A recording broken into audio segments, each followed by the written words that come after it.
Hmm. I would have to say hmm, no team. It's all off the record here too. So if it's I'm trying to, you know what I'm saying? That's an awesome question. Like I've just had so many.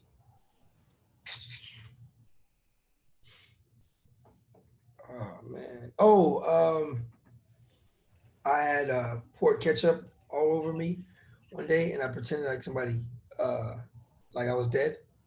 And my grandma came in, and she was crying, boohoo crying, and everything. I'm like, and she left, came back. The police was on the way, the firefighters, the ambulance, everybody. And as soon as all of them got there, I got up. that can't be real. That's not real. That's not real at all. You just made that up, right? You're pranking So us. as soon as the police and the ambulance, all the people came, blah, blah, blah, I got right up and just walked out. Mad as hell. She was mad as hell. Like, like I think I was like 12, 11, 12 at the time. And you had all those people. I'm pretty sure it was probably like, because you had the neighbors come in because they seen the cop car. So they trying to see what happened. So you got like people coming in. It's like 50 plus people outside, people downstairs. I stood right up and walked out the tub. And people were livid. She was so angry. Like, I got a whooping, everything. Probably the scariest thing was just first going, like the fear of like, because I never knew, never had any interaction with the police, never had any run-ins with the police. Prison to me meant the worst possible thing in the world. And my first roommate in prison was pretty horrible. He had killed his whole family. So I for like the first 2 weeks, I swear I'd slept with my eyes open, thinking like, oh my god, he's gonna kill me in my sleep. Like, it's probably why I sleep so well now. I think I could sleep through anything. Jesus. You were in prison with someone who killed their whole family? Like, I would figure that would be completely different. No, I was in a maximum security prison. Is for-profit prison. So you're sleeping right there by him. I mean, it's not like solitary confinement. There should be a little more isolation, I would think, for that kind of crime. You'd think, but it doesn't matter. Once you get through, he'd been in there for like 20 years. He hadn't killed anybody for 20 years, so I assume that they're like, okay, maybe he'll kill Leaf. Maybe he'll kill Leaf. Maybe he won't. I don't know. Yeah, I think so. Because, you see a lot on social media during the free agency, and teams make it sound like a good thing when they cut a person. And they're like, oh, that frees up however much in cap space. And fans are like, oh, that's awesome. But, it's people with kids, and families, and you're packing up, and it's stressful for them. They think, oh, you're making all this money. It's like, oh, well, personally, me, I'm making dang good money, but you're not. I wouldn't call myself rich by any means. I still got to work when I'm done with football, but I think a lot of that, they just make it to where fans cheer for the team more than the players a lot of times, where they, would rather have them cut and, uproot their family and go here, go there, whatever it is. And yeah, it's challenging, I think, for anyone. And you just got to kind of roll with the punches with it. I feel like it's gotten more dehumanizing, even in our lifetime. I don't know. It's with fantasy football, with gambling, with everything. It's just, you guys are kind of commodities and, don't really have Oh yeah, that's just how you treat. We're just treated like a horse in a horse race. A lot of people don't care. They just want their team to win. That's what it is. Lifelong Packer fan or whatever team it might be. And you might fall in love with a handful of players just because, they were the best, obviously, like Brett Favre or something like that. And anybody else, it's just chopped liver. That's it. But it's like, what if we were rooting for you at your job in your little office cubicle or whatever it was? Like, I hope he gets fired next week because he didn't send that fax over or whatever, And that's going to clear up $60,000 in cap space for the company to hire somebody else for him. I think I told you this one before, but when you're in the draft, you're in that room so long. that I used to try to limit my liquid intake. So I wouldn't drink a lot of water or anything because you got to use the bathroom, and you go out for 5 minutes, there might be a call or for a trade or anything. You just never know. So I tried to limit. So this might have been no, it was because I was in a suit and tie. It was the first day. So it was getting close to our pick, probably maybe 2 or 3 picks before us. And we got a call, and Jim Overdorf says, "Hey, we got a trade offer." So I go over to pick up the phone to get the trade offer. I say hello, and I get hit with one of the worst cramps I've ever had in my life. I locked up. It was a full body lockup. And I just went down, and everybody's like, "What's wrong?" The trainers came over. I'm like, "Dude, I've got a cramp." And so I had to hand the phone to somebody. I took the phone. I remember it. Yeah. And I'm on the ground just rolling around, and we're looking, and I'm like, hopefully these cameras didn't see this. And I'm locked up. I'm seriously. I had to get Pedialyte and everything. I just couldn't move. Everybody's laughing at me. I'm like, "Dude, I'm sorry. I just locked up." It was crazy. But that's a funny one right there. Wasn't that? I think that was Sam. Wasn't that the trade with the Browns? Yeah. Yes. Yeah. So it was between nerves and just not trying to drink anything, just to make sure, because it was going to be one of those. Hey, I don't want to have to either use the bathroom myself or be in the bathroom when we're about to trade all of this for Sammy. So I was like, "Oh man." Yeah, and everybody was just like, "What is going on here?" And then there was another story when we were in the old team meeting room. We used to have security guards outside the room. And then one draft, I forget when it was, 2 or 3 guys just walked in the draft room like there was nothing going on. Our security guy went to the bathroom, and there was 2 guys just sitting in the draft room. I'm like, wait a minute, who are these guys? So we had to, we had to get people to go in there and kick them out. So yeah, there's some interesting stories. Did you ever find out who that was? Like, who were those 2 guys? Yeah, I never found out who it was. Actually, we did. We found out there was the draft party in the field house. Indoor in the field house. Yeah. And they said they took the wrong door looking for the bathroom, but it basically had a sign out there: "Quiet draft in purpose, no entry." So they knew what they were doing. At all, or change the way you think about the game, or do you try not to let those thoughts enter your mind? Because if you're thinking too much, you're not instinctual. Oh, I'm not changing the way I play ever. You know what I mean? I'm just going to eat the fine, but I'm going to hit you however I desire to hit you, because that to me is what football is. Like, you can't be running full speed at somebody and think about how you're going to hit them or where you're going to hit them at. Like, football happens in a blink of an eye. It's too fast. It's too quick. I don't think the people that make these rules really understand how significant they are when they're changing these rules. Like, if you just, for instance, just look at the catch rule, what a catch was. They had no idea what they were doing when they made that stupid catch rule, and how it affected game after game after game, until they had to finally go back and be like, "You know what? We screwed up football for like 3 years with this stupid catch rule. We have to go back and make these adjustments." So I think that as a defender, knowing the rules and trying to play inside of the rules is important, but you can't let it dominate your play. You have to just play football the way you've always played it, the way that you've always found success in it. And then, let the chips fall where they way. Steve, every year, like around this time in the winter, your name comes up in the Hall of Fame discussion, and the question gets asked about no special teamer who played the position you played ever made. Yeah. How does that sit with you as is arguably the best ever to play that particular position and not to recognize that way? I'm cool with it. Here's the way it is, really simply. I'm always on the list, but truthfully and rightfully so, my name just comes up too far down on the list. There's just so many studs on that list. And before they get down to a guy like me, there's just no room in that year's class. So I just keep getting pushed down. That's just the way it is, and it's not the hall of very good, it's not the hall of unique. It's the hall of fame. You gotta stand out and be part of a select group to get in. And I'm always on the list, right? I'm in the conversation. That's very flattering, and I'm honored by it. It's humbling, but my name just pops up on the list too far down to ever get into consideration. That's simply put, that's where I'm at. and I'm okay with it. I loved it, man. I wouldn't have changed a thing about my career. So I'm totally cool with it. Of course, I mean, don't get me wrong. I'd love to be in the Hall of Fame. Oh yeah. But I'm not. I can't be bitter about not getting in the Hall of Fame, man. I'm way short of that. Gruden's awesome. I love playing for Gruden.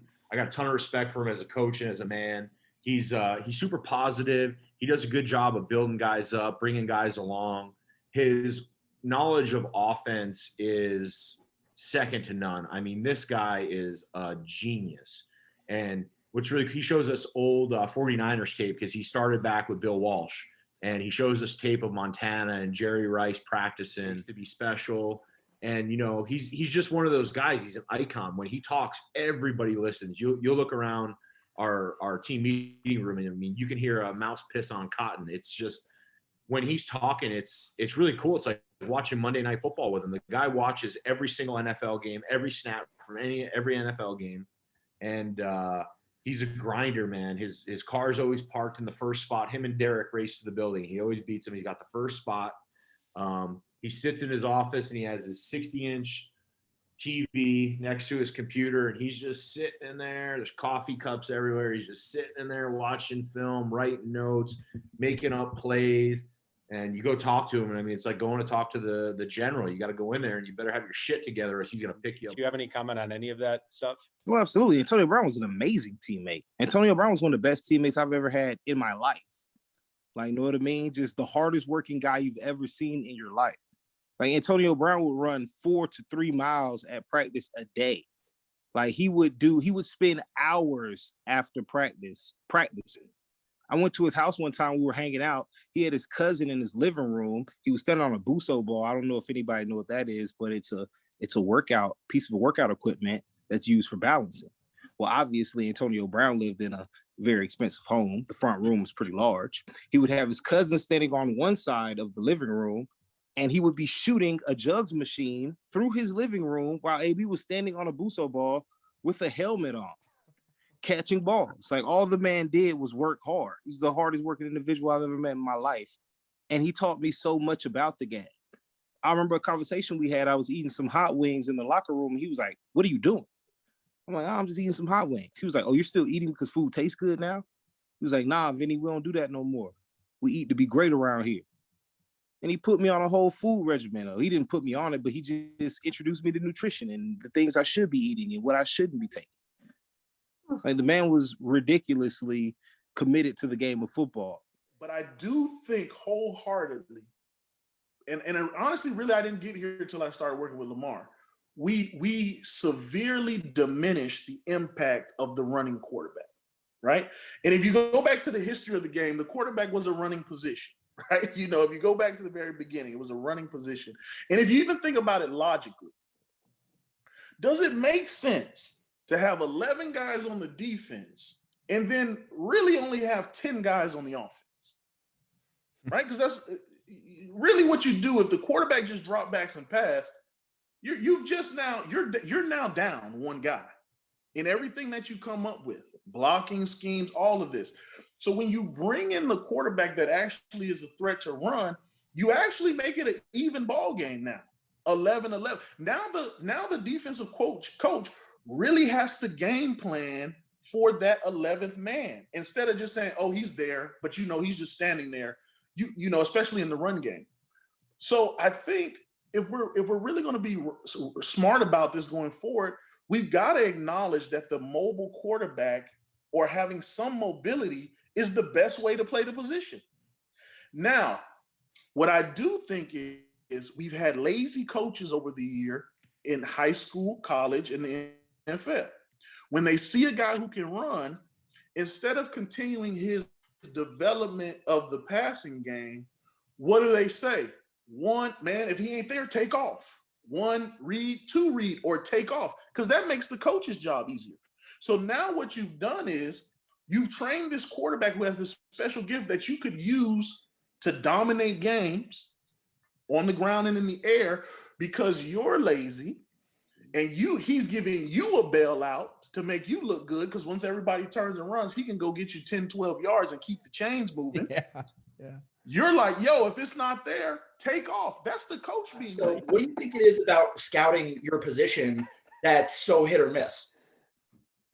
I think that personally, I think a lot of guys look at the numbers a little too much, and I think that when you start to look at film more and see what guys do, even why a lot of the slot guys who come from smaller schools have success. I mean, they're the same players. They just don't have some of the numbers, but I think that when you really just look at the skill set of it all, I think that gives you the story right there. I even look at myself and kind of how my skill set was in college. I mean, I personally, I'm not gonna say I knew that I'd be able to kind of like translate my game and stuff to the league, but based on my skill set, I think that where I even went in the draft was all based on numbers. And even over the years, guys are always looking for that next kind of guy, if you will, at whatever position or kind of, size, speed, whatever it may be that people see. Even a person like Jefferson, who got drafted from Minnesota. Like, I mean, watching him in college, I mean, I personally knew he was going to be the kind of player that he is in the league. I mean, he had great film. He was a good route runner, has good speed, good size, can high point the ball, catches very well over his shoulder, and the same with like Diggs. I mean, Diggs has been one of the top receivers since he was in high school. Like, I think that, I'm not sure if he was in my same class or the year after me, but I think Diggs at one point was the number one receiver. He talks in public. He's very quiet. He's kind of a square, to be honest with you. But like, I'm assuming like in the locker room, he might be different. Like, what's he like when you in the locker room? Like, is he like, what's he like? No, he's a cool dude. You know what I'm saying? He talks to us. You know what I'm saying? He probably is a square. You never know. But he's our guy. He talks to us. He has the dad jokes and. What kind of music does he like? I have no idea. The thing is, he is kind of an odd guy. I'm not gonna lie. Like, he used to be a wrestler. He probably likes opera. I think maybe he probably likes jazz a little. Not saying it's bad. Like, a lot you can have with it, but it's just for him as a football coach. It's like you gotta get your players going. I'm pretty sure jazz is not, or opera is not the deal. And I don't know. Maybe he may catch us off guard with some rap here and there. Maybe, I don't know. But he's a cool guy. You know what I'm saying? I think he's a podcast guy. Maybe. Like self-improvement, like discipline. Like, he likes that. He seems like he reads about that kind of stuff. So maybe he does a podcast. Hey, I have no idea. You know what I'm saying? You know what? My goal this year is to get to know Sean McDermott, like, know him like a book. I'm gonna try to get the ins and outs of him. Then next time I'm on this, what do you call this? Happy hour. I'm gonna tell you all about him. He's the man. I love that guy, and he treats everybody the same. You get some people that think they're the quarterback or the highest paid player or whatever, and they're better than you. No, I mean, he could sit there and drink beers with a homeless guy or sit there and talk to a doctor. I mean, everybody's the same to him. That's got to mean something in a locker room. I mean, not every quarterback is really like that. I mean, no, I don't think so. And obviously, I've only been with the Broncos with a handful, and I had Case Keenum. He's about the same way. The guy won't say a single bad word in the world, but he treats you like you're a human being. And I think just something like that too, that makes you want to play for him. I mean, you want to play with him. You just want to win with him because he treats you well and you want to do well. And if you drop a pass or do whatever, you feel bad because you feel like you let him down. And some guys, don't feel that way because they're like, oh, screw it, I don't care. It was a shitty pass. It's like, no, I should have caught that pass. I wanted to catch that pass. But yeah, it just depends. I don't know. Is the flip side of that true? Like, if the guy's obviously if the guy's a good dude and you feel valued and everything, you're going to work hard. But like, is the flip side of that true? Does it affect your? Because I feel like in that game, you know what I mean? Like, is there any ability to not go full strength or full speed or anything like that? Because everyone says, "Oh, good guy, you're going to work harder for him." Is the flip side of that too? If the guy's a jerk or a dick, I feel like you can't take your foot off the pedal just because for your own safety. But like, is that a subconscious thing, or how does the other side of that work? I think you don't see it in the first, second, third quarter, but when it comes, to nut cutting time in the fourth quarter and things get hard, you're tired. It's just easier to give up, and you can blame it on something else. Like, oh, I was tired. Oh, it was a bad pass. Like I couldn't do it, so I was out of position. Whatever. So it's just easier later in the game to make excuses. Yeah. I think throughout the whole game, the first three quarters, you can just go pedal to the metal. But when you get tired, it's pretty easy to make excuses and not care. Right. How did Russ Brandon achieve the level of notoriety, success, influence that he did, and is pretty much hated by everybody in Buffalo? You might like him, and you'd be the only one, but I got to hear a couple of good Brandon stories that weren't on the news. Well, no. Just listen. Look at it this way. If you look at it just pure production, he kept Buffalo Bills a viable NFL franchise in the city of Buffalo when they hadn't won a playoff game for 17 years. He was still selling out, still getting commercial and deals. And then he, at the time, presided over a sale of a team in the bottom third of the league population-wise, no Fortune 500 companies, and got the highest sale price for a team at that time. So what you feel about him personally, you can say it, but when you look at his production, that guy was one of the main reasons that you still have Buffalo Bills in Buffalo. So you got to take a step back and look at it that way. And I just look at his production, as a businessman and what he did for the commercial deals and the revenue he brought in for Ralph Wilson and the Pagulas. I mean, I think you got to tip your hat to the guy, because if he wasn't there, I don't know if it was possible that sale goes to the Pagulas and you still have the Buffalo Bills. It may be the Toronto Bills. It may be wherever. It may be who knows who could have bought that. So we know who's going to buy it. Yeah, exactly. So again, outside the building, personally, you guys could say it, but as a fan for the Bills, I think everybody should say, you know what, the guy did what he was supposed to do.